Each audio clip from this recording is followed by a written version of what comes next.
This is State versus Matthew Mayfield Johnson Jr., 14C 42686. Come on forward a little bit, Mr. Johnson. Can you hear me okay? Yes, sir. Okay, there's a microphone that is there for your use. Okay. Deputy District Attorney is up here on the monitor on the wall. Okay. And this is a local attorney. His name is Martin Habacost. I'm going to be appointing him to be your attorney. Thank you, sir. You're welcome. I'm printing up the motion to show cause, which is the charging document in the 14C case. I have it here, sir. Okay, good.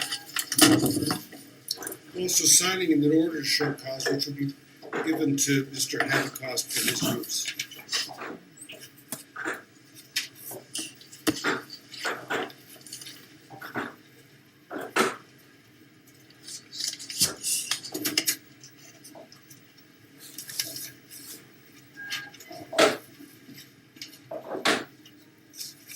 What's the hold up? It's your boy Matthew Johnson Jr.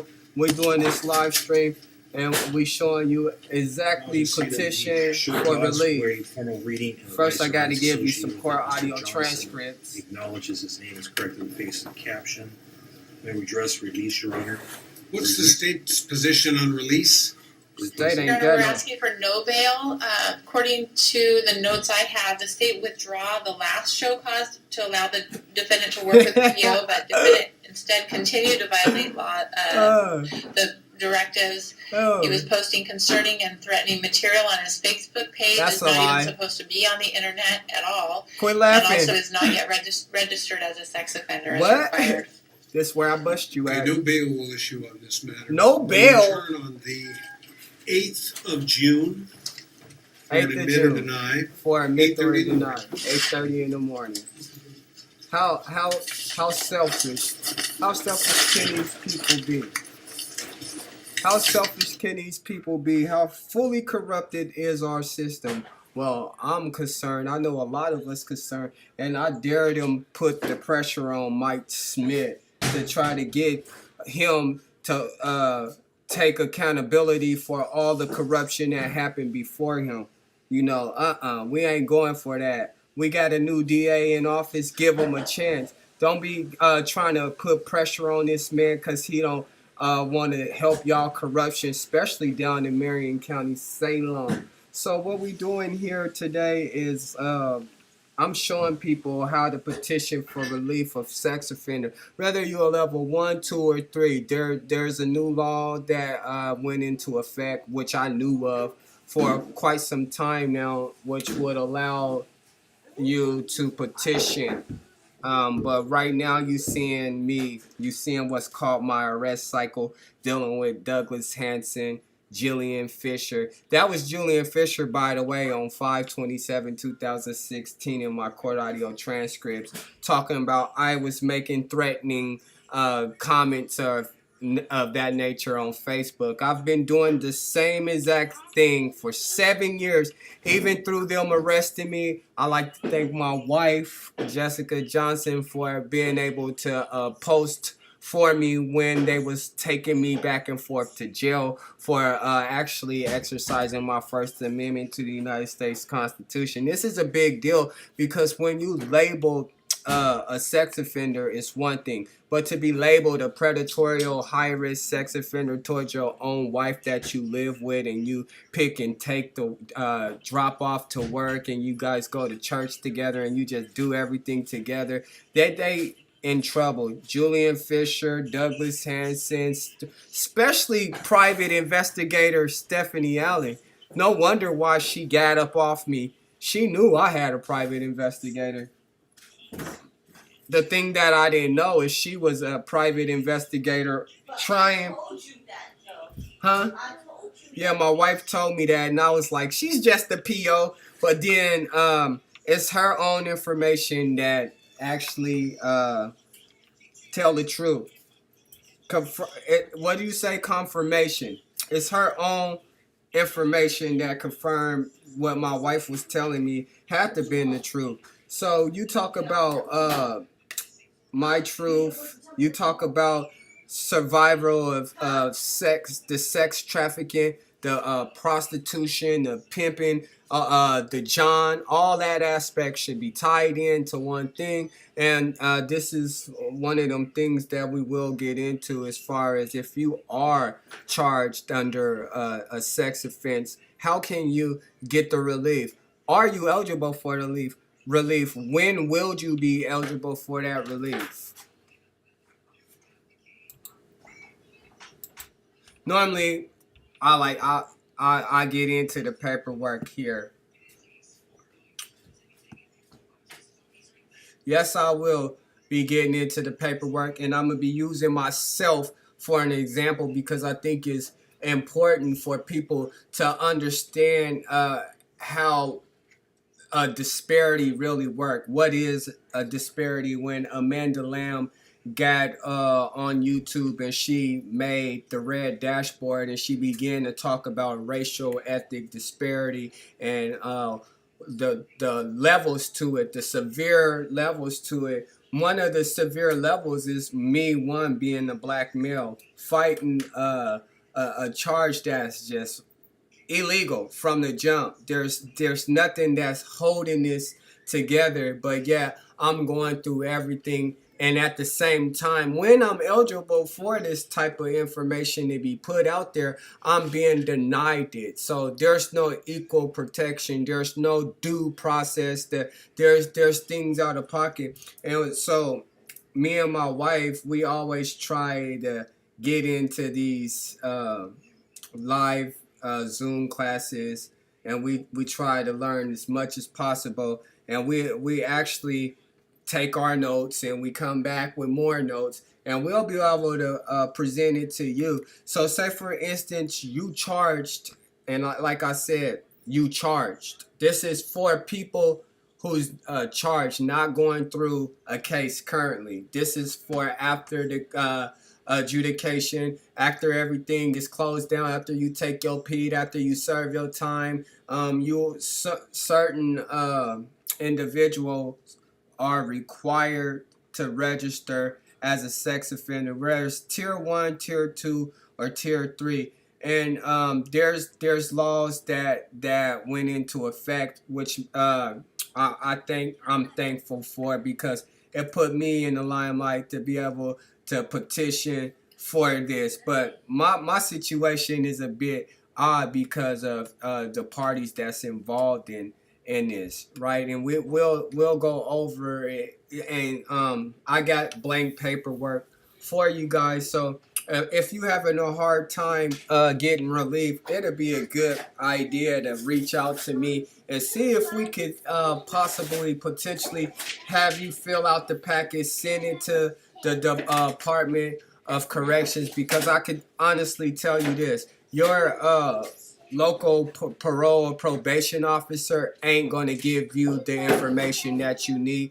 and they most definitely not going to direct you to where you need to pick up this information from. So I actually went through a lot of chain and commands to get to a point where we're going to go through this. Everybody know what I've been fighting.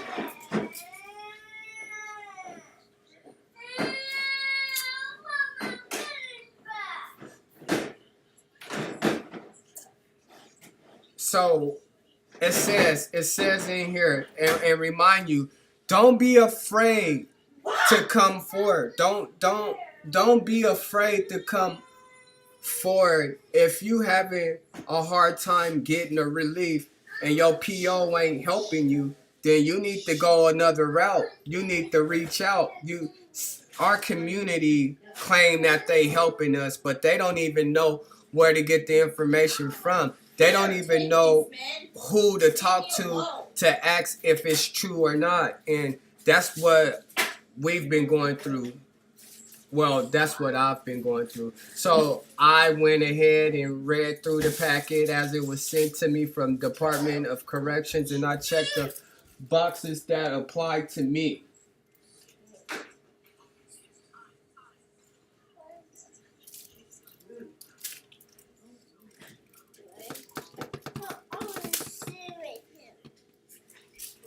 You supposed to share with him. He your twin.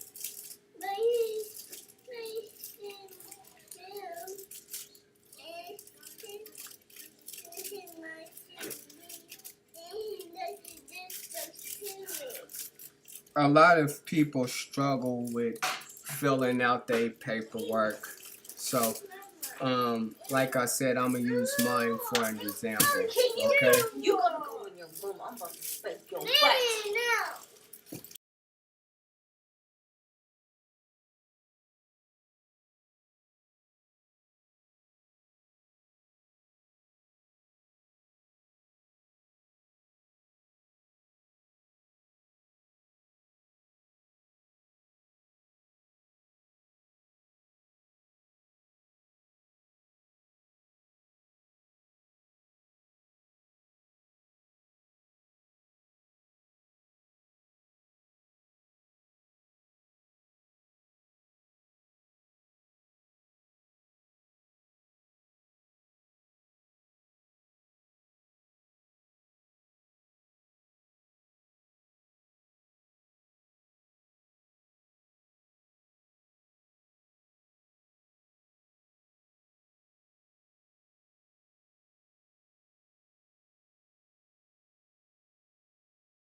We, Matthew Mayfield Johnson Jr., 14C 42686. You've been on probation for almost, no, that's not necessarily true. I could say on probation for 2 years, well, we but are. you've been under the charge. Okay, go ahead. We are prepared to admit, pursuant to discussions with the state, allegation number 7, 8, 11, 12, and 17. This one was a setup. I can't believe how these people set me up and then let me put on none of the evidence. I did this all by myself with no attorney help. So you can't get no attorney help with everybody else. Did all this, and then at the end of it all, when they opened it up and looked into it,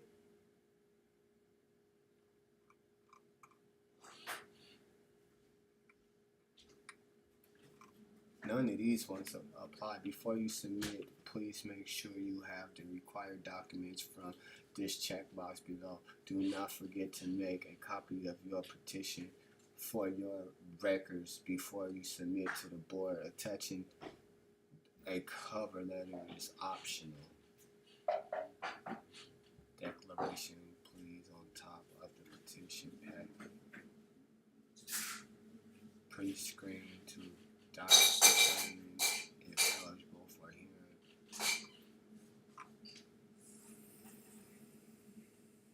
hearing. Information required for the registered response for items 1 through 11 provided by you and your separate documents.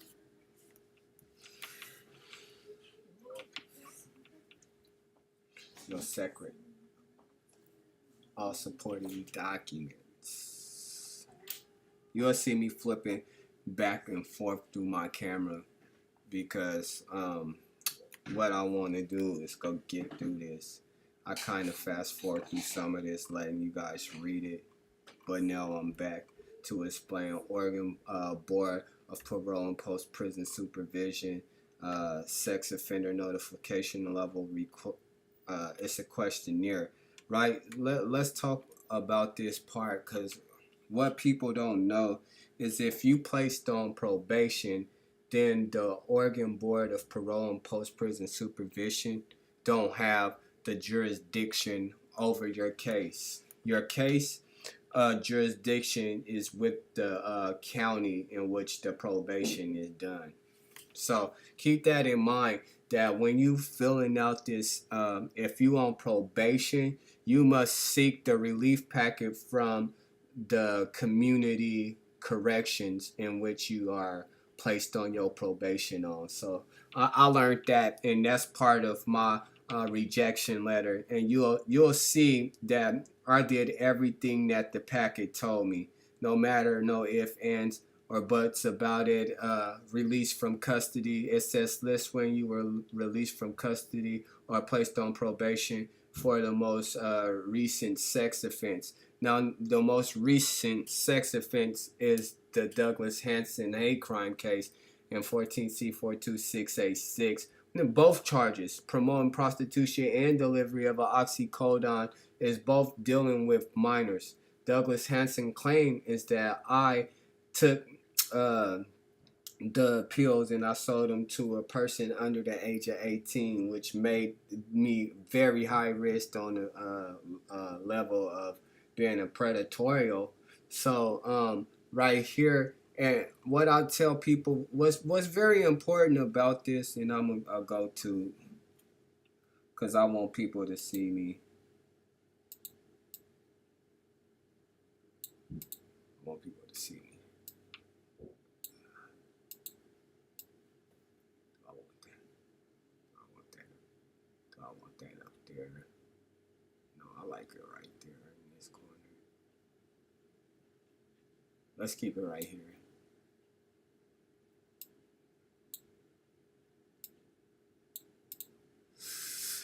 Represent my son Shriners. So let's just look at this. And like I said, you will see me going in and out, but I try to stay on camera for this part right here after my kids went upstairs. So you gotta list everything. Even though I know what Douglas Hanson and Susan Tripp and Gail Ryder did to me was illegal, it's as it stands, it's still a part of my record. It's still a part of that. You've been charged, so we can't do anything about that until you get adjudicated. Now I'm reporting a day ahead that I got court tomorrow in the Court of Appeals is supposedly hearing an argument or reading an argument involved in my case, and it's under appeal, but it's gonna get denied. So there's no reason to even stress on that, right? So what I had to do in this little area right here is I had to actually fill out the crimes that's charged to me. And I also had to put the dates of the convictions and all that, right? So, as you see right here where it says city, county, state, county, Salem, Oregon, Marion County, promoting prostitution 5/16/2014, and then date of conviction, adjudication, that date was 7/9/2015, right? And I have to do it on a repeat status because for the delivery of an oxycodone within 1,000 feet of a school, since it was dealing with selling to a minor, I had been placed on a high risk level, right? And this is something that people ain't looking at, is that it's not just the fact that he got me labeled as a sex offender towards my wife. He said also that I will committed the crime of selling my oxycodone prescribed medications to a minor, and that's the law. That's what he charged me with, a felony. You know, he never gave me a chance to plead off of anything. This is why I feel it's a hate crime, is because what charges are you dropping in order to get me to take a felony charge? This man Douglas Hanson got way too much power, and there's nothing that I won't do to bring him down to get justice. You know what I'm saying? He needs to be held accountable. I mean, for real, this man is messing up my life. When I tell you he's messing up my life, this is what you call being in bondage, held captive. Multnomah, promoting prostitution, 2/12/15. And they gave me Douglas Hanson's charges from the original charges down in Multnomah under Stephanie Allen, right? So she takes me back to jail for the same charges, the original charges. That's why you got 12/1/2015, 12/17/2015, and then you got 5/24/2016. Those are my arrest cycles, right? And it's all dated. They can't do anything about this. They can't double back or any of that. It says intimate relations. List all intimate partners that you have lived with for the purpose of this questionnaire. An intimate partner is a girlfriend, boyfriend, husband, or wife with whom you were in a marriage-like relationship, right? So that'd be Jessica Johnson from 2007 to 2019, Portland, Oregon. Separated. When I did this, I had been living at my Uncle Willie's house, and they had did some. We ain't gonna get into that. We got that all cleared up. Now, juvenile offenses. As far as my sexual offenses, I don't have a prior sanction. I went to juvenile when I was 15 years old. I did a 70-month term. So I did a Measure 11, so there was no way I could, in that time, So I had to put in a non-applicant. And I want people to understand, when you filling out an application, please put something in the box indicating that you read that part of the application. NA is non-applicable, so that tells the person that's overlooking your application that you at least read that part of the application. A lot of people that put in these applications, they really don't fill it out because they either forgot something or they just don't have the information that the application is asking for. And when it's like that, they just leave it blank. But if you put NA non-applicable, then that person, like me, if I was to look at your application and say I wanted to hire you based on if you actually read through the application and you filled it out wrong or incorrectly or correctly, then I will be looking at something like that. So that's why you will see a lot of NA, but you're going to see that I'm actually filling out this application. And when we get to the parts after this pre-screening, what the application asks me to do is put on the documents that support why I filled the application out this way, which was so stressful to me. So they claim that there's no victim in my judgment, but behind the scenes, I heard time and time again, each and every PO from Paul Lively to private investigator Stephanie Allen tell me that my 26-year-old wife was the victim. And this is where this is an error at, because she's supposed to be at least under the age of 18. Wife or not, the age is supposed to start at 18 and lower as far as a sex offense. List all victims of any sexual offense. So you mean to tell me, let's just break this part down. You mean to tell me every time me and my wife have sexual intercourse, I'm committing a crime on her? Well, y'all should overcharge me because my wife is pregnant. She is about to have another kid. And there's nothing that they can do, but they use my wife in order to orchestrate this illegal conviction on me. It's been such a hard journey for me, but it get easier and easier when, you know, people watch and they take interest in this. A petition to enter something that I'm not supposed to even be doing right now. The victim they claim is my wife, and we'll get into that because everything has to the board have to look at. Now, one of my problems with that and one of my main concerns is the fact that they moved probation officer Paul Allen Lively and Stephanie Marie Allen's supervisor Dylan Arthur to the post-prison supervision. I think that is just and now he's the head director of the post-prison supervision after trying to get me revoked plenty of times through their paperwork. His name is all over my paperwork, but yet he's now moved from being their actual supervisors to being the director of post-prison and supervision. Wow.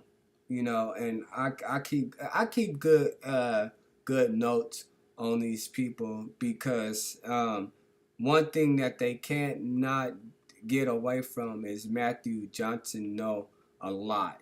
He knows way too much, and he's sharing it with the world, and eventually somebody is gonna pick up on it. You know what I'm saying? Somebody is gonna listen to the voice of reason here and say, hey, this man ain't giving up. He's been telling this story for 7 long years now, and ain't no help out there for me. Somebody got to be knowing something. So list all victims of any sex offense committed, whether you have been convicted or not. List them victims, appropriate age at the time of the offense and their relationship to you. strangers, friends, family members such as child, stepchild, grandchild, niece, nephew, etc. A stranger is defined as any person you have known less than 24 hours. Knowing a person includes texting, email, and social media. So you got to be real careful. So what they saying about this part, knowing a person includes texting, email, and social media. So if I met you today at 5:12 and I didn't stop talking to you until tomorrow 5:12, then I've known you. So basically they saying that you know that person is not considered a stranger no more because you've had communication with that person for more than 24 hours. Whether you having communication with that person for the whole 24 hours, within that 24 hours you made communication with that person and that person made communication back with you. So be careful. So now you got to come to this little box right here where it says victim age, time of the offense. Now, people don't believe me when I say this, right? So I have to tell the truth when I'm filling this out. For one, I'm not supposed to be actually filling this out because the victim is my wife. They got things wrong here. So what I do is I go to the police interface and show you the reason why I got victim age at the time of the offense, 26 years old, because the police done, I mean, Douglas Hanson, whoever, did such a crooked job here, right?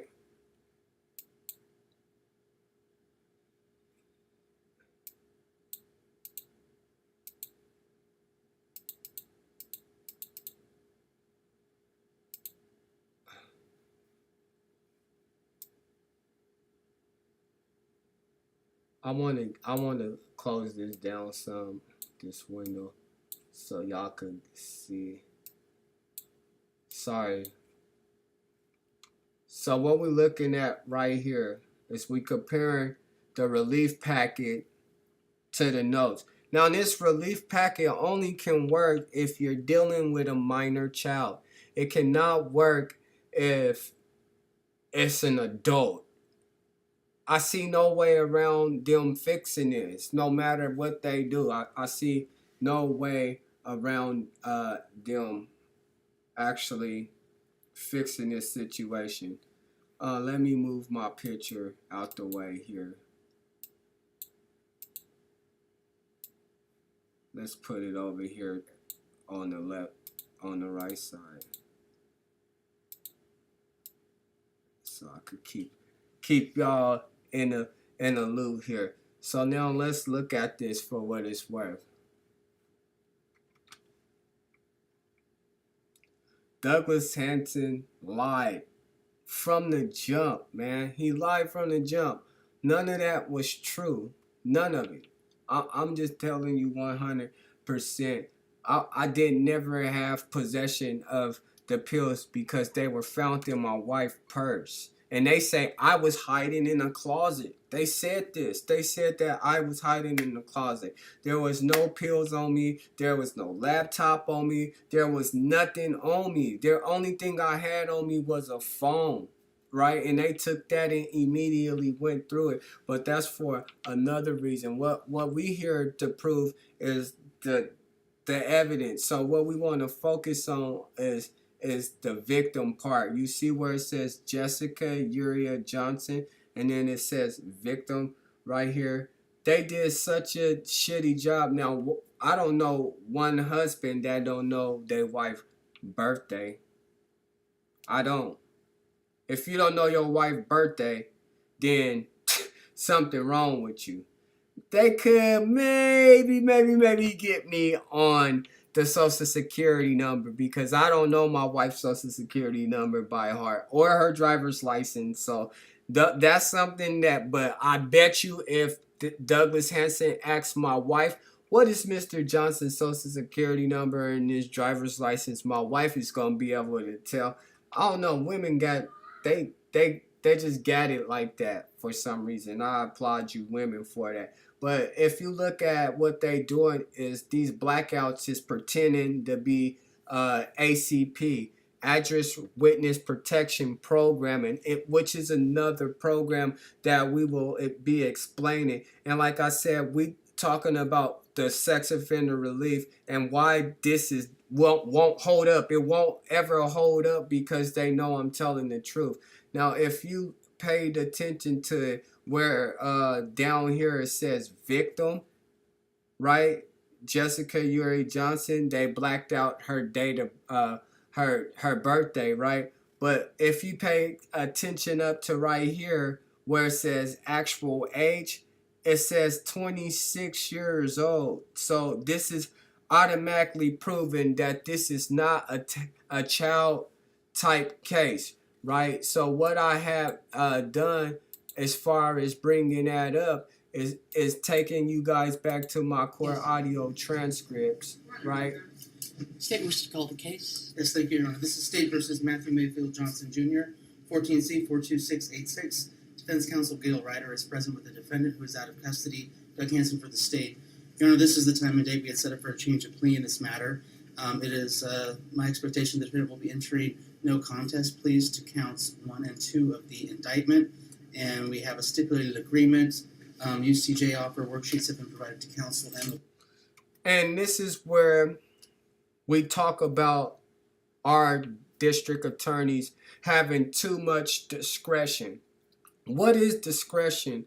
The discretion is being able to have power here, having a power position here, and here, having the ability to write off here, and here.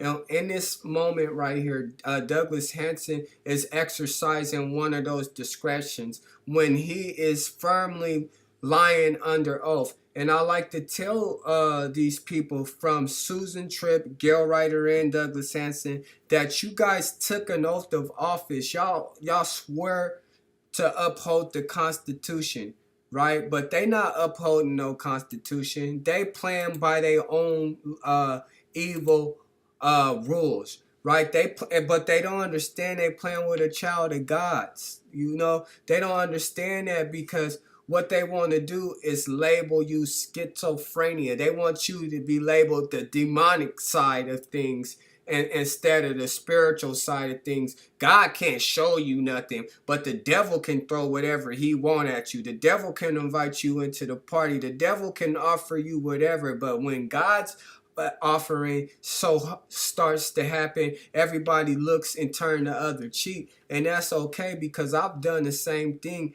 not believing fully in them. You know what I'm saying? But at the same time, we all understand that God needs the human body to be used as a vessel to get his word out there. And what Douglas Hanson did was manipulate one very important word in there, which was stipulated. I've never stipulated with this man, by no means. Me and Douglas Hanson is not friends. We're not homies. His job was to prosecute me, and my job was to defend myself with putting out a preponderance of evidence out there to support the reason why he couldn't find me guilty of the charges. But he did a trickery move on me. He cheated the grand jury. He forged the indictment. He turned my wife into a victim when he know he can't do that because it's not supported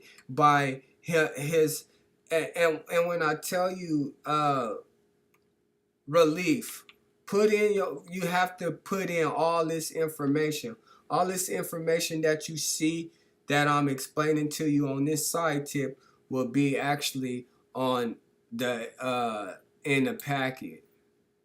Sorry.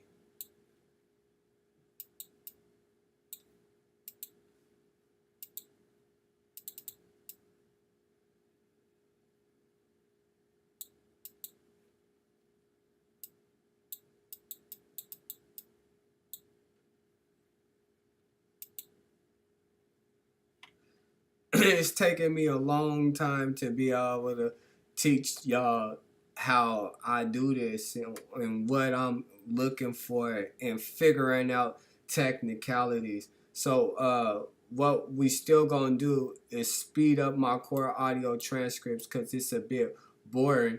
But what we want to do is enter the phase where Douglas Hanson is talking about the victim. Right? He made her a victim, a witness. He just was all over the place with this. But let's 1,000 see. feet of a school. I'll find that you're an 8B, as in boy, 35 to 40 months presumptive sentence. That the parties stipulate to both a dispositional and downward departure to 36 months. Another one of them things. I'm sorry I gotta keep pausing, but when it's good, we gotta give it to you. A downward dispositional departure. What is that? When you a defendant and your public defender ain't saying nothing to you about what a downward dispositional departure is, and you just gotta say to yourself, what is they talking about? You my public defender, you supposed to be explaining this to me, but yet you not explaining anything to me, yo, writer. You're not doing it, right? So what she mean by a downward dispositional departure is that earlier Douglas Hanson said I stipulated. So that means it gave him discretion to charge me outside of what's called a presumptive sentence. A presumptive sentence look like something like this. And we'll rewind it just a tad bit. Because we want you guys to explain. We want people to understand what a downward dispositional departure is. I've been to prison twice, right? I've been once for unlawful use of a firearm, right? And one for robbery in the second degree with a firearm. Those are the two charges that carried me to prison, which made me a mandatory grid on the grid. So what Susan Tripp is explaining, and we gonna bag it up some. I outlined before. I'll again accept the statement of facts that the state outlined before. Which was Consider nothing. This a stipulated agreement. That's a lie. As I said before, I'll enter the guilty pleas for the record. See, guilty As I plea. said before. I'm sorry, just make sure it's clear there was no contest, please. Oh, It's I'm the sorry. same I'll thing. enter the It's the no same contest, thing. please. It's the same thing. As stated on the record before. It's the same thing. Right. Anything else, Mr. Johnson, that you'd like to tell Hell me? no. Okay, all right. Pursuant to the stipulated agreement Pursuant to a stipulated agreement. on the Stipulated agreement means that you are agreeing with what the prosecutor wants to hand out. Bottom line, the prosecutor don't want to hear what you got. You can't counter offer his deal. You have until a specific amount of time to accept the deal or else. And they use the public defender talking about the prosecutor got this amount of I don't give a damn if the prosecutor had 1,001 pieces of paper on me and I had 0 pieces. I still want to go to trial. They didn't give that to me. They didn't give that to me. They know I'm serious. They know I was on the issue. And that what they're trying to do is figure out how to compensate me without compensating me. Right? And the way to do that is just slowly let him off. Slowly give him his life back. See, this is the game of life. And when we talk about the game, it ain't about pimping and hoeing. It ain't about none of that. That's what you charge me with. You charge me as a pimp. You said that I stipulated. I stipulated to what? You couldn't even state mitigating and litigating factors in order to support this case because you only knew of my wife's declaration letter, which supports the facts. that you charged her with the prostitution case. So if you charged her with the prostitution charge before you charged me, anything you used in that prostitution case that you charged to the prostitute is admissible in charging me. But you took my wife's whole police report and you charged it to me. You charged Roger Smith and my wife conversation. You charged the fact that my wife had the oxycodons in her purse to me. Hate crime. You took my money. You only took $1,200 when you really took $1,290. You made me a predatory sex offender, and the reason why you wanted me to be a sex offender and the reason why you wasn't willing to come off that plea is because you felt deep down in your heart that I had a problem with hating gays and homosexuals and the LGBT political party. No, I don't have no problem with them people. What I have a problem with is the corruption done on me and the hate crime. When we talk about this, I've had all my paperwork. So even when all the Marion County public defenders, A through Z, we say 1 through 10, because I had that many of them, right? They all knew that I knew the law. They all knew I knew paperwork. They all seen me putting it together, and they went back to their superior and they said, hold on, we got a motion to withdraw off of this case because Matthew ain't finna ruin my career, right? But it leaves me and you, Douglas Hanson, and you the black pieces and I'm the white pieces on the chessboard. It's your move, right? You have plenty of moves. You checkmated me and you had the audacity to get in the elevator with me after you illegally prosecuted me. Remember, I stopped the elevator and I made your ass get off the elevator. And when the elevator was closing, you was laughing at me and I told you this is far from over. I don't care. This is far from over. You can't make me a sex offender towards my wife when I'm pretty Rickying her up all night. When I'm, beating it up. And I ain't had a lick of your treatment. I have had nothing. You guys put me in jail for not offering me the services that was mandatory provided to me by y'all own judgment and conviction.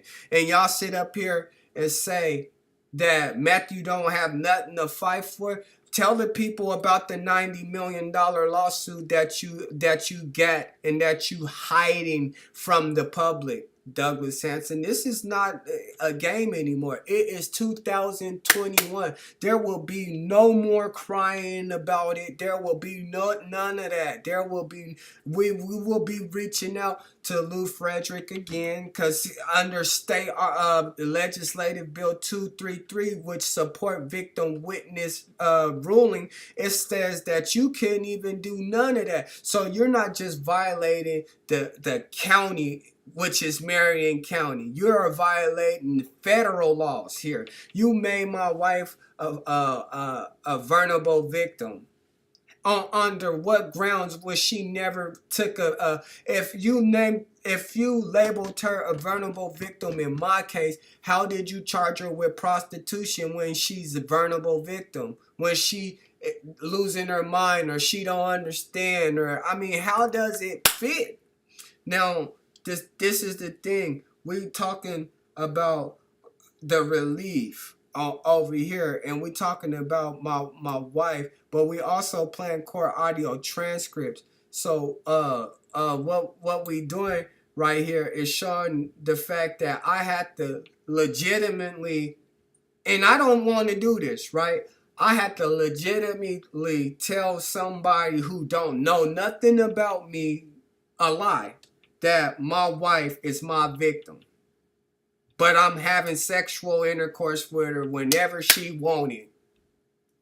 Whenever she wanted. 2 o'clock, 3 o'clock, 4 o'clock. It don't matter.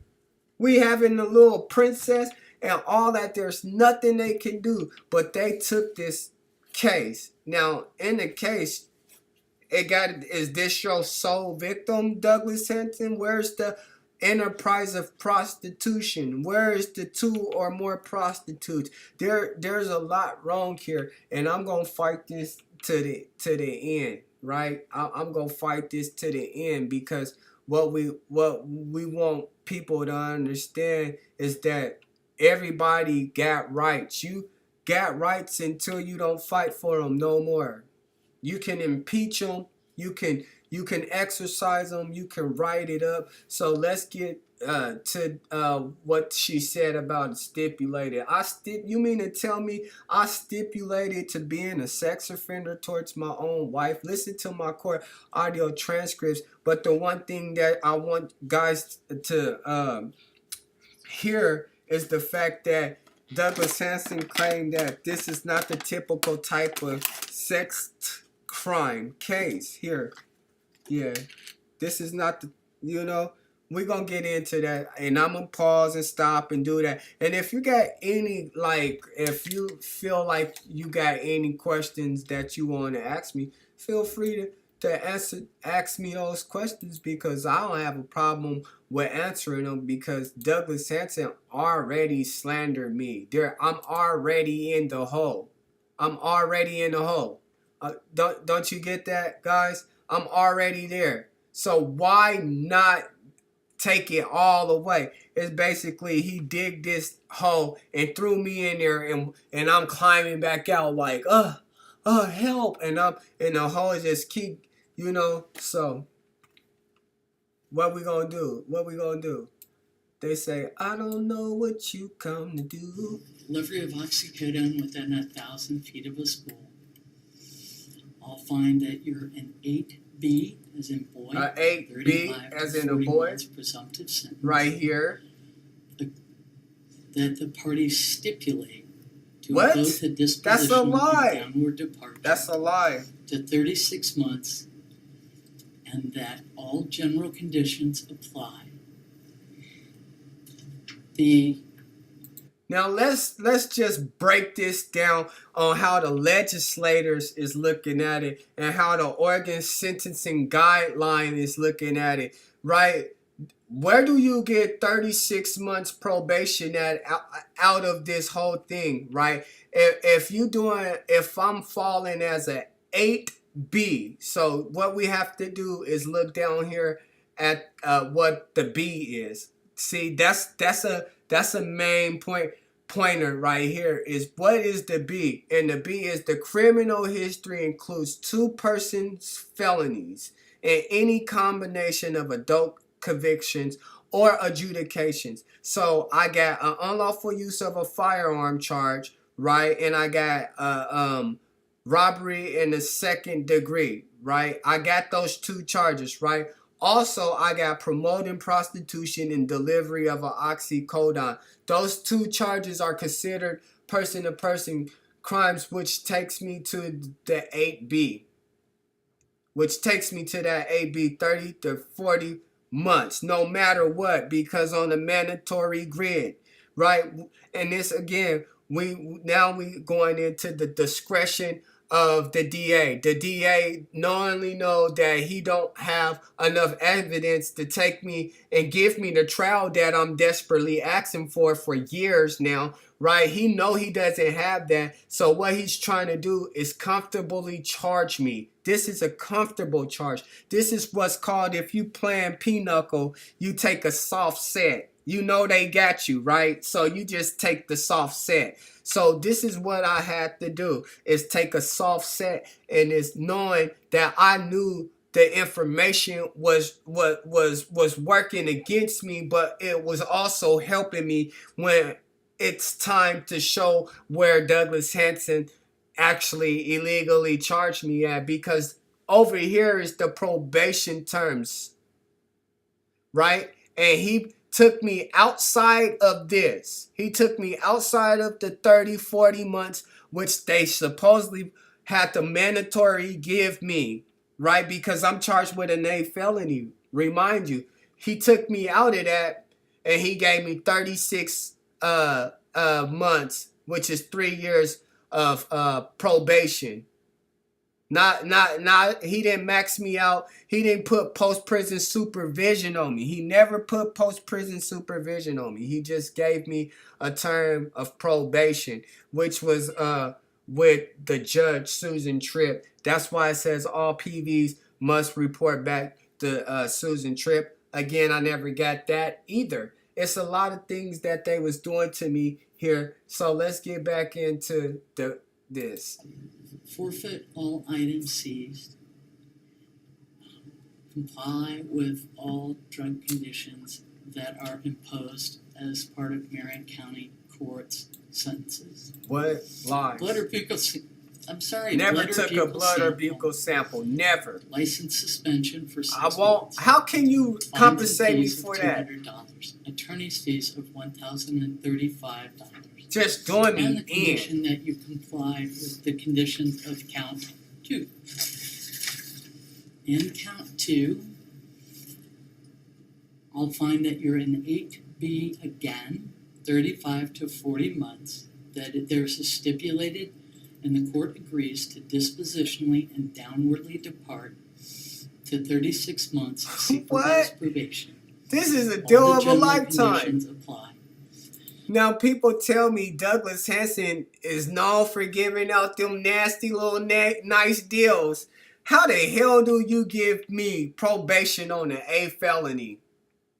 On an A felony that I supposedly committed, hiding in the closet on some R. Kelly shit. On some R. They said I was in the closet. They said I was in the closet. But yet, I'm charged with promoting a prostitute and delivering at the same time, by the way. Like I'm like seriously trying to wrap this in my mind. How am I promoting and selling at the same time when I don't even got the pills in my pocket? Let's look at something here before we get into just bashing them on why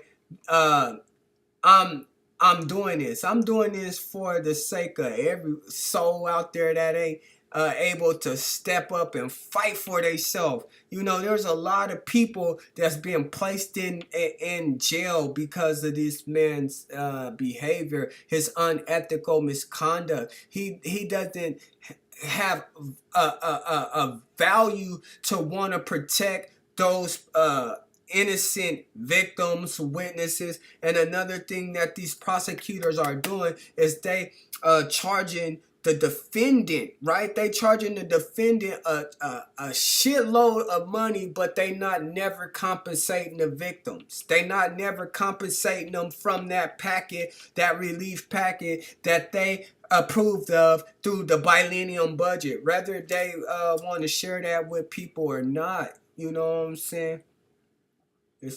It's hard out here. It is hard out here.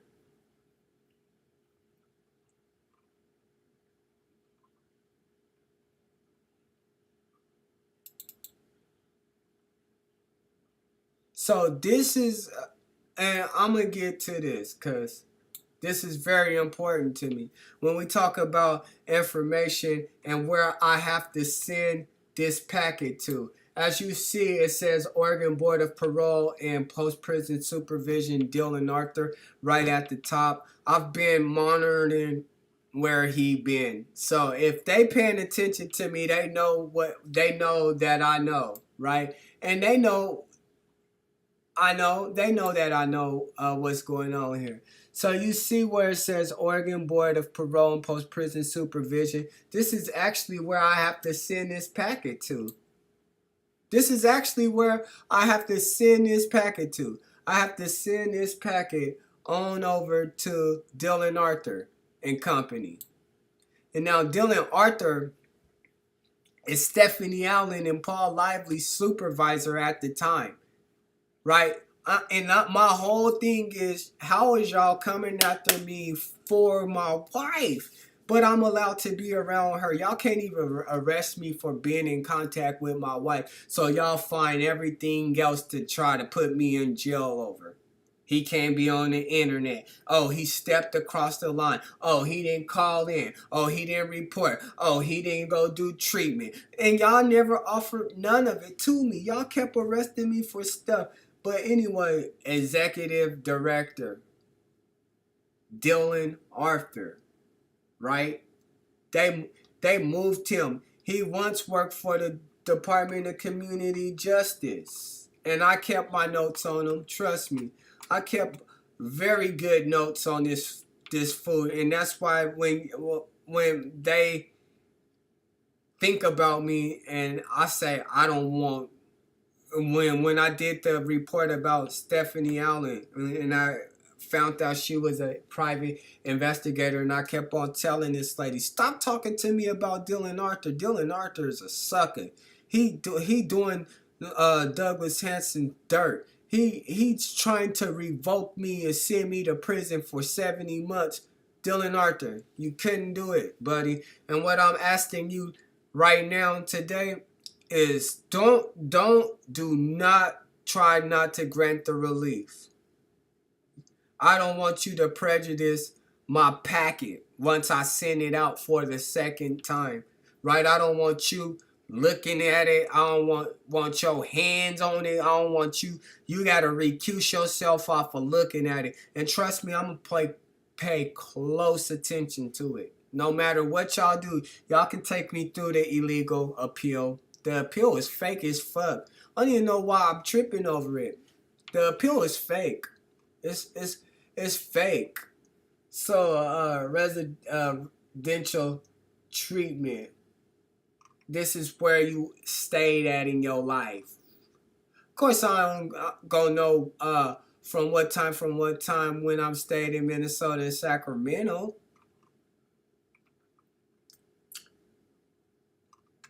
But anyway, let's dive into some of the information that I gave them.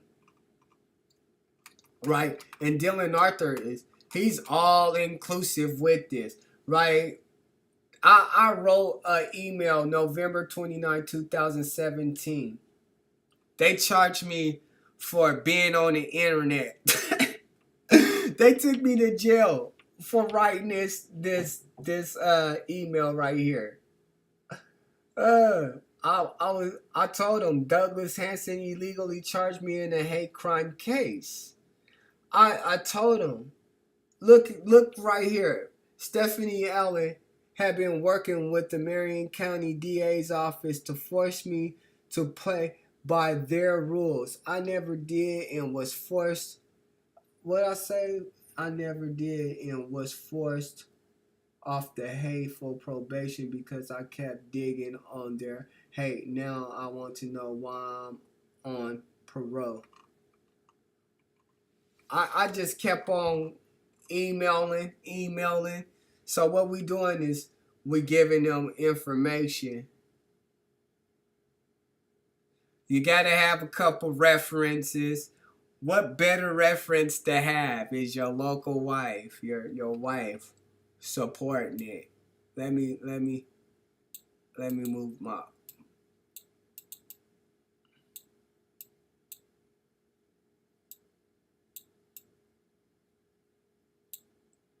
This is so irritating. I still, I'm still a rookie at some of this stuff.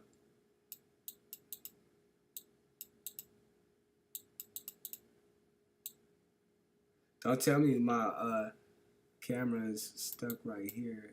I don't want it stuck right here.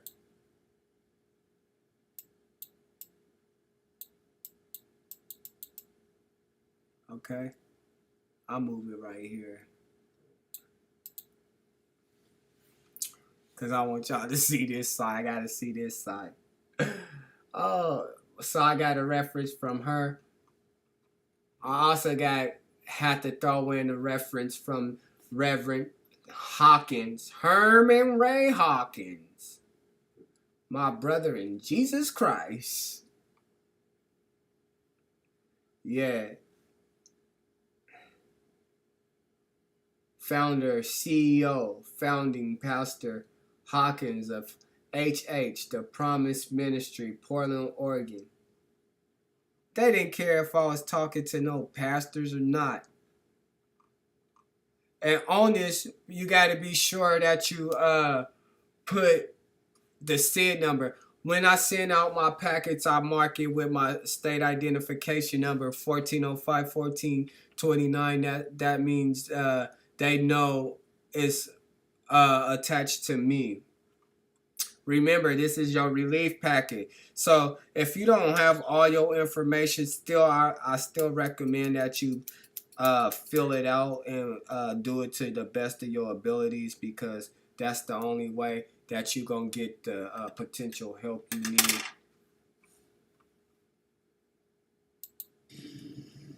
All the special conditions of, Sex offender packet. okay, the sex offender packet comply with count 1. Defendant may have contact with Jessica Johnson, his children, and all minor children within his extended family. This don't make which sense. shall be on the judgment. Blood or buccal sample, sex offender registration, fines and fees $200, felony $1,200, and the $1,200 shall be paid from the money seized in 14-18189. That don't apply CLPD to me. case. Yes, Your Honor. Anything further from the state?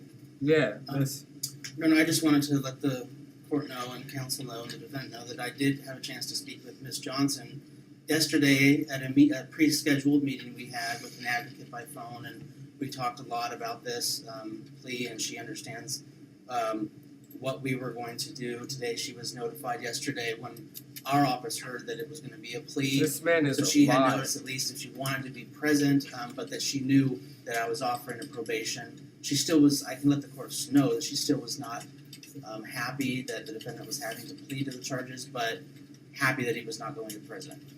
And I do think this is a good resolution, Your Honor. I This bet. is You're lying. extensive negotiations, motions. No, you ain't. And I do hope that the defendant can comply with the probation, meet the criteria.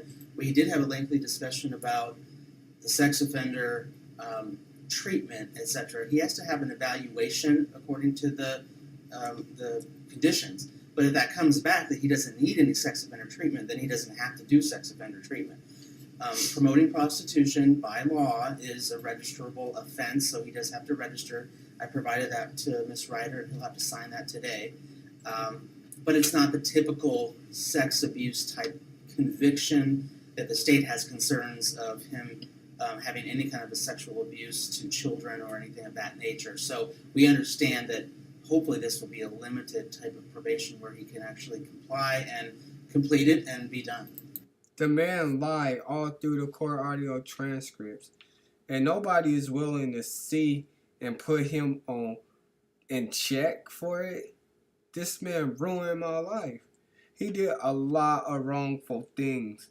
He used my wife as this supposed victim, and he tried to come and play me in court as if I didn't know that he reached out to my wife and the amount of disrespect that he showed my wife. Now, he said in his court audio transcript right here on record that he can let the courts know and counsel know that he had a conversation with my wife, Jessica Johnson. Hi, Jessica. This is Doug Hanson with the DA's office. Hello. Sorry. Excuse me. That's okay. And I have you on speakerphone in my office, and Willow is here as well. You talk with her. Hi, Jessica. So you can only imagine how ready I was for Douglas Hanson corruption. But what he don't know is he had Stephanie Allen investigating me, trying to figure out who was my private investigator. That's what it boils down to. And they still, up until today, don't want to believe that I got a private investigator who helps me along the way, who gives me insight of their illegal dealings, and they just don't get it. I don't know what else to tell these people as far as there is a God. And if you don't believe him, and you don't want to believe him, then that's on you. But if you do want to believe him, let me show you what he have done for me in my life. So I got a couple letters of recommendations right here. You'll see those letters of recommendations, right?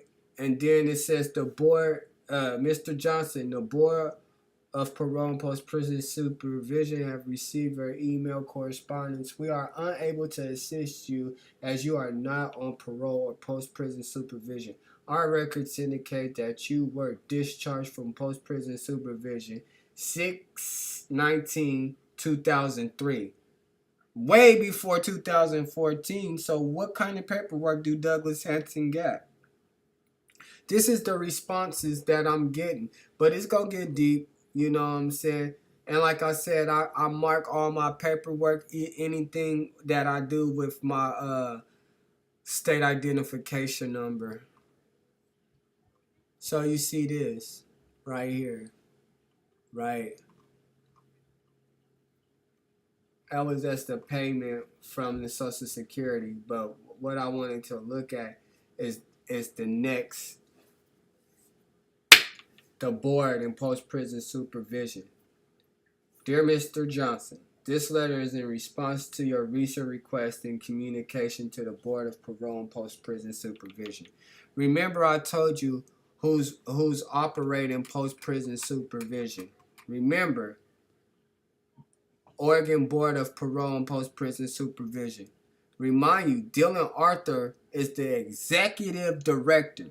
He's the executive director. He's been through all my paperwork. He's on all the paperwork, right? Listen to what they said. This post-prison supervision for your completion of relief or reclassification for sex offender registry with the Oregon State Police. To complete this process of relief or reclassification, you must have your risk assessment leveling completed first. And I had that done. I had already did the risk assessment leveling completing. And the reason why I know that I did the risk assessment leveling and completing is because I'm the type that asks for all my information. I'm the type that asks for that. Sir, can I get that, please? Oh yeah, for sure. They think they one up ahead of me when really they not, right? So, remind you, this says February 22, 2019, right? She said, you must have your risk assessment leveling completed.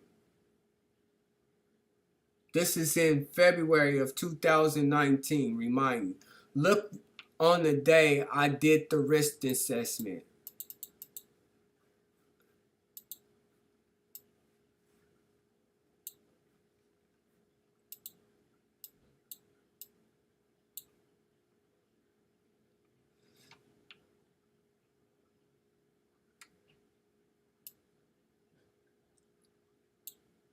You see that date, February 22nd, 2019. Evaluation date, November 7th, 2016. 17, 18, 19. That's 2.5 years later. And they still telling me that I haven't completed a risk assessment, a sex offender. No, I did complete it. And not only that, what I do is bring over the information to show you that I did it on this date right here, the evaluation date, right? Because one thing they know about me is I record the dates, right?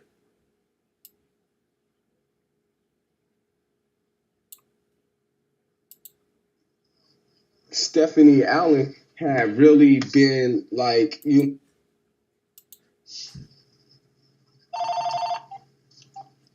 Hold on. Phil Johnson for case number 14C42686. I'm here to take a risk assessment with David Seisler of the ICE program for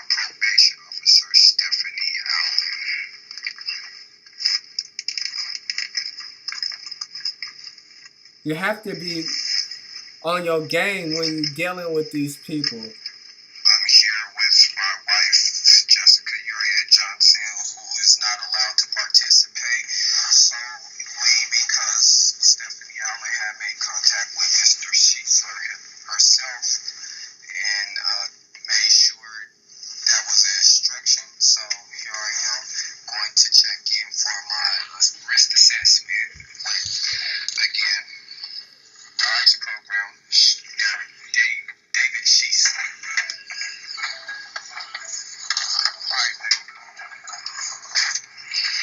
You don't hear me talking. This is a part of being under that undercover corruption when I came out with my undercover corruption page. Because I had to literally record everything that they was doing to me.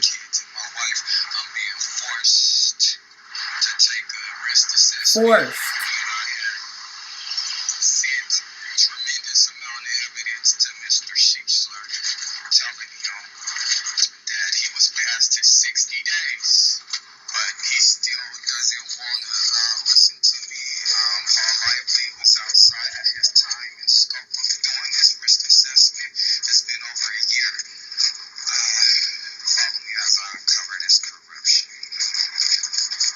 I'm gonna let it play all the way up until I make contact with David Sheetsler. I won't let y'all hear the boring risk assessment, which is contradicting to his report, by the way, that I must add. They charged me $5 when the assessment cost $400.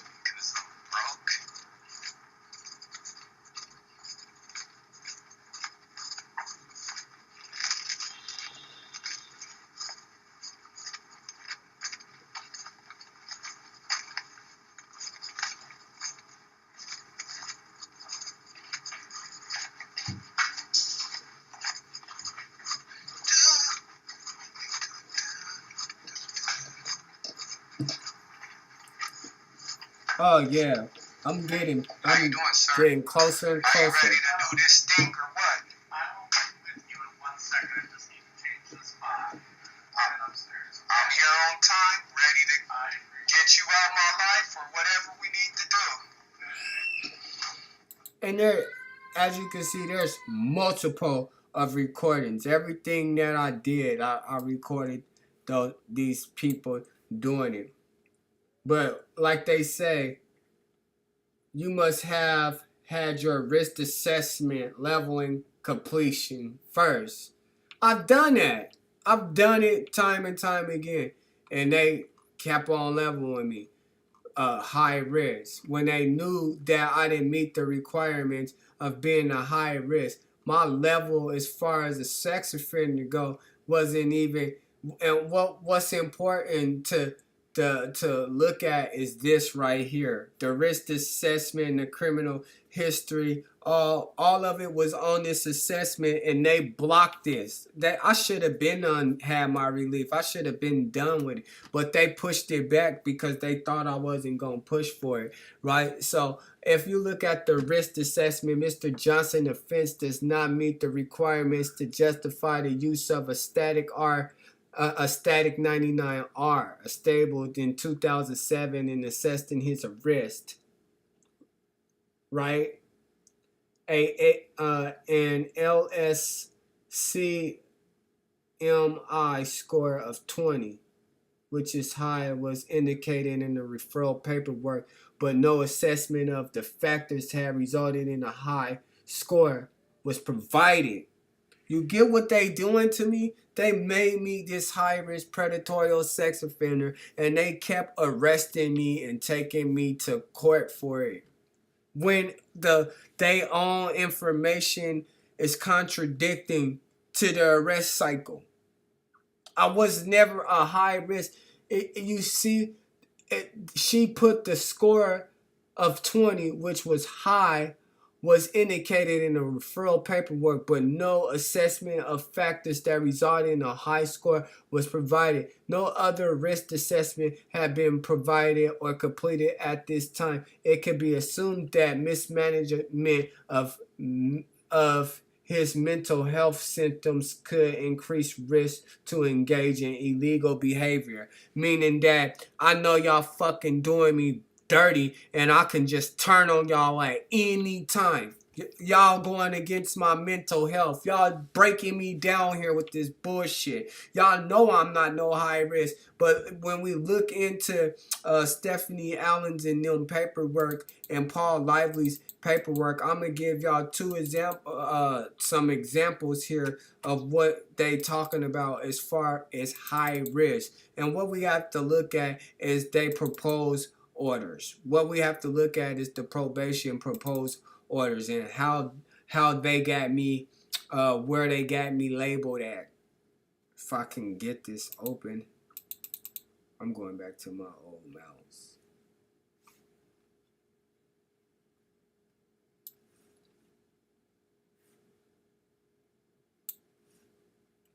Pay close attention for what the risk assessment David Schiesler is saying about this sex offender. About this sex offender crap, right?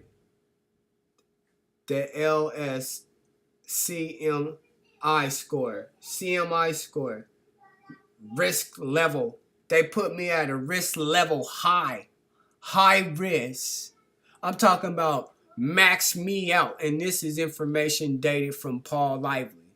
Once we get into Stephanie Allen clown ass, she's a fucking clown. Stephanie Allen, if you watching this,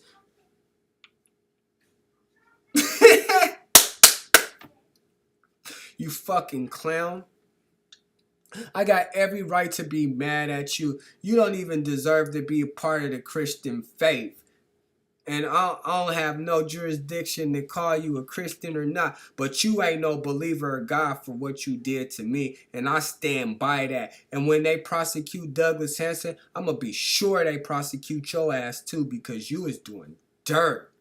Anyways, you hid this report out. You hid the fact that I was telling the truth out. You hid the fact that I was not no pedophile. I was never no high risk. It says it right here. Score of 20, which is a high, was indicated in a referral paper, but no assessment of the factors that resulted in a high score was provided.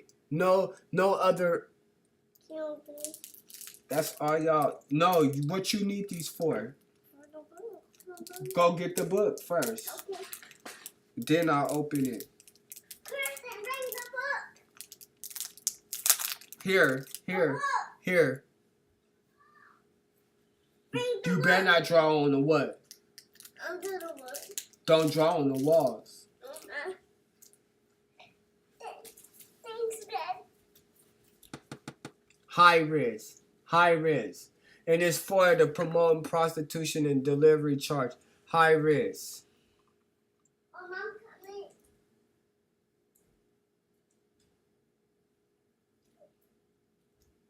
Let's take a look at some of this while I'm reading this. Office visit on 8/06/2000. He was very vocal about how he was wrongfully convicted that he should not have to register as a sex offender. He said he planned on appealing this case. I told Mr. Johnson that while he was appealing his case, we would move forward with his probation based on the conditions set by the court. I made it clear that he was not to be on the internet without permission from his PO. I explained that this meant no Facebook back page and no posting of any kind by phone or computer. Per court order, Johnson is allowed to be around his wife and children. Right, Johnson has consistently reported for his scheduled office visits. On a few occasions, he reported when he was sick and we had to reschedule for a time when he was feeling better. Johnson reported he had some health problems and was undergoing some medical testing. Johnson was able to provide the paperwork to verify his visit to the doctor. Johnson is also going to LifeWorks for mental health counseling. his therapist at LifeWorks is Jessica Rice. Jessica told me that he is under a great deal of stress.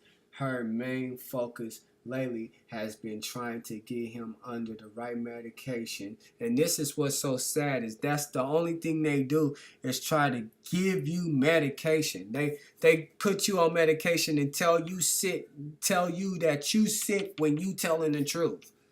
Right medication, which may have been aggravating factors regarding his behavior. On 8/31/2015, I was contacted by Sergeant Morris from the Salem Police Department. He told me that that a message had been sent on Twitter under Johnson's name. Johnson told me he did not send the message. Johnson said his wife sent the message on his account. Johnson agreed to close his personal account so something like that would not happen again. Johnson was also contacted by the state police regarding messages that he had left at the state capitol. There was no criminal charges filed.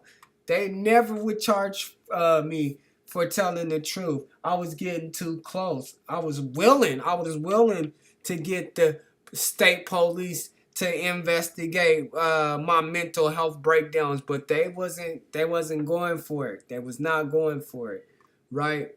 So on 11/9/2015, Johnson mental health therapist Jessica Rice called to tell me that Johnson was having a mental health crisis. Jessica referred him to Mount Hood Medical to be evaluated for a possible mental hold.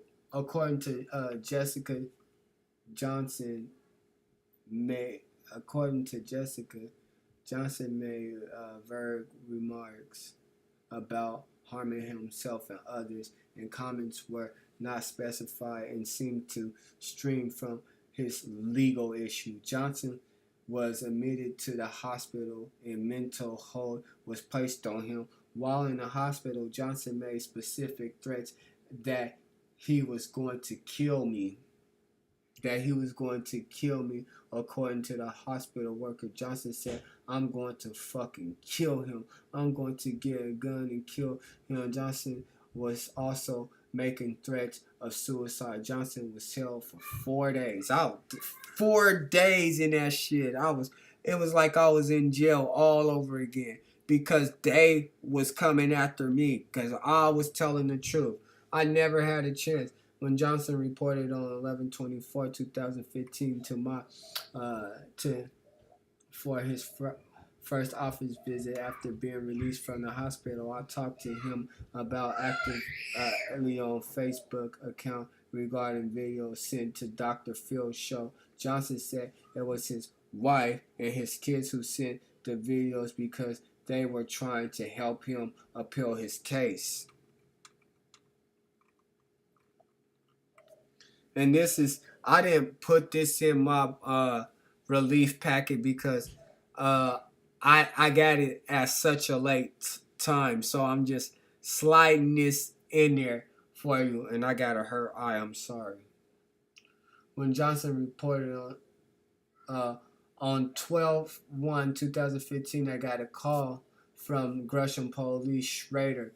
Officer Schrader told me that he was responding to a call about an email sent to the Coin News channel. The email was sent by Johnson, and it said that if he did not send a reporter to his house to tell his story, he would start killing people. Officer Schrader told me that Johnson used Google account to send the email. Johnson was detained for violating his no internet conditions. Johnson was sentenced to 4 days in jail, sanctioned to 4 days in jail. When Johnson reported after being released, and we talked about making threats about harming people, Johnson recognized that it was not a good thing to do. Johnson seemed to understand the seriousness of his violation and lies. 12/6/2015, I talked to Jessica Rice from LifeVoice. Jessica told me that Johnson was very paranoid and was afraid to turn himself into the Marion County on a bench warrant because he thought the police were going to kill him. Jessica told me she was trying to get Johnson on a different medication to more appropriately address his mental health needs. Jessica said she thought with new medication, Johnson would be more manageable and be able to handle situations in more constructive manner. Jessica said would try to get Johnson to turn himself in at the Marion County Court.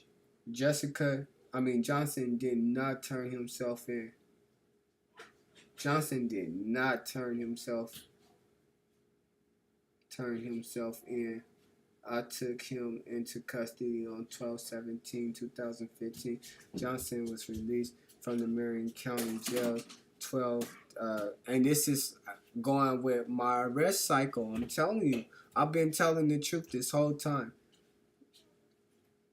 12/22/2015, right after being transported from Multnomah County. So right when they transfer from me from Multnomah County, I get all the way to Marion County and I get kicked out and have to hitchhike. They did that on purpose. They made me hitchhike all the way from Salem all the way back home after they drove me down there and took me there. Johnson was given permission on 12/29 to communicate with his doctor, Andrew Harbison, through the internet on matters regarding his mental care. Johnson was also given permission to communicate with his attorney, Jay Evers, regarding his current case. Johnson had an evaluation with LifeWorks so he could receive robotic services with LifeWorks and not just outpatient services. This is a high level of care due to his mental insanibilities. During the evaluation, Johnson apparently made threats towards a DDA, Douglas Hanson. Yeah, what is you doing?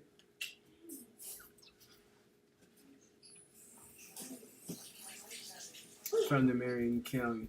The threats were not intimate, but intake counselor at LifeWorks felt she needed to report them on 1/13/2016. I talked to Johnson about the threat he made at LifeWorks, breaking my confidentiality.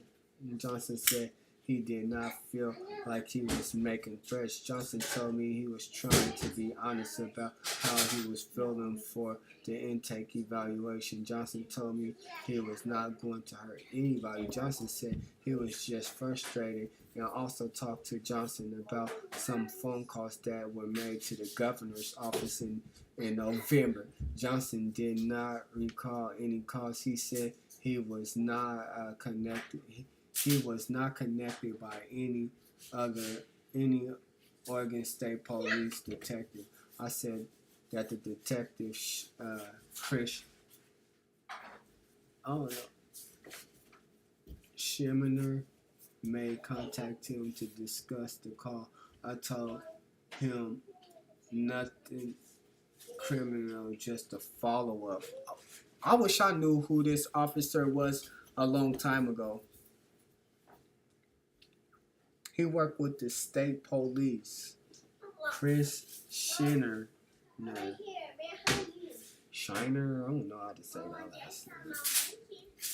Johnson has reported regularly and directed to do so. If he was unable to report, he called in and act.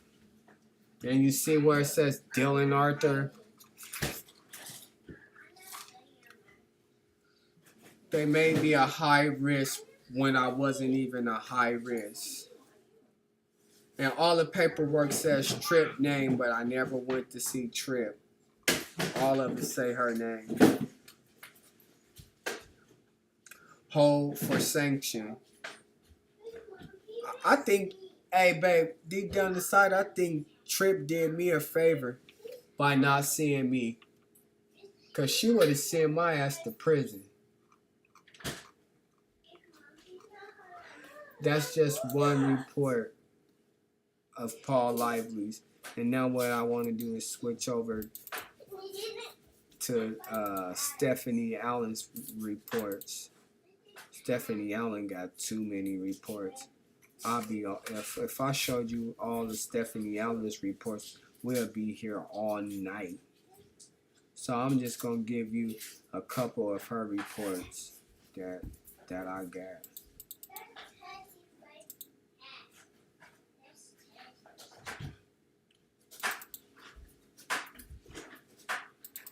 The same report, like everything that they did to me is high risk. Everything. And it all say Susan Tripp's name on it, but I never seen Tripp. I seen every judge other than Susan Tripp. When you see something like this, a proposal of reported information,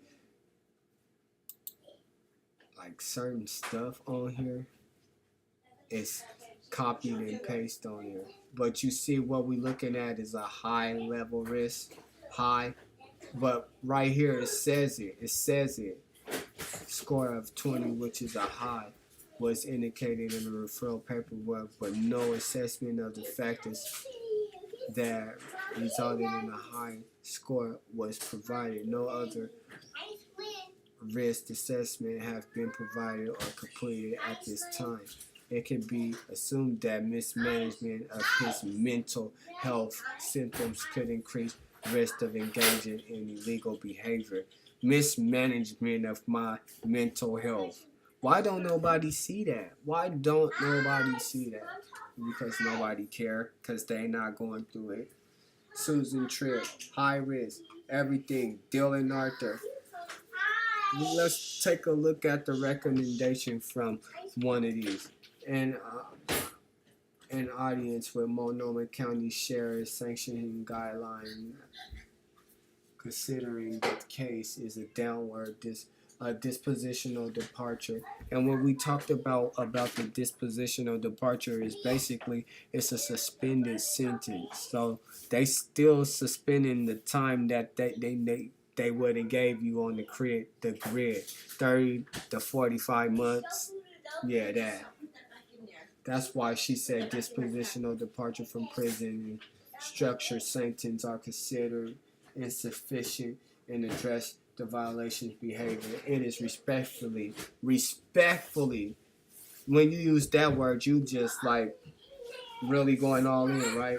It is respectfully recommended that Matthew Johnson probation on count 1 be revoked and that he served 35 months in prison, followed by 36 months post-prison supervision. It is further recommended his probation on count 2 be revoked and that he served 35 months prison to run concurrent to count 1, followed by 36 more months post-prison supervision. They was trying to do me in.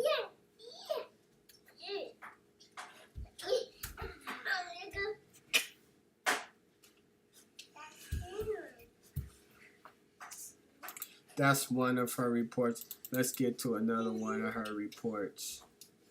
Her recommendation, Stephanie Allen's recommendations change up so much. I thought she was just playing musical chairs with my life.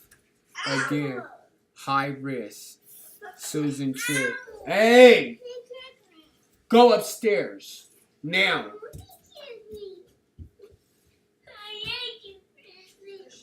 Hey, stop that.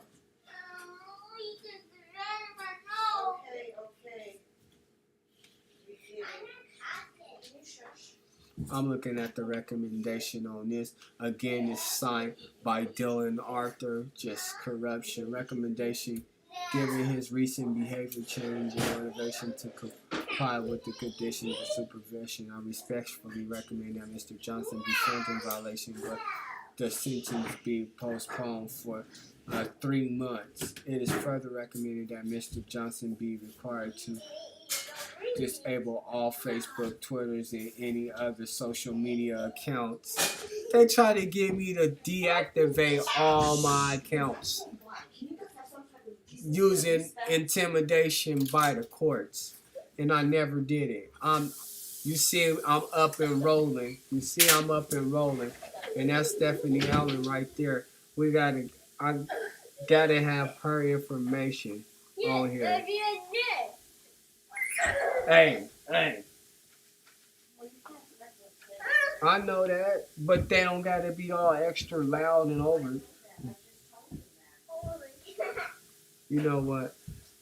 I'm gonna end this. Thanks for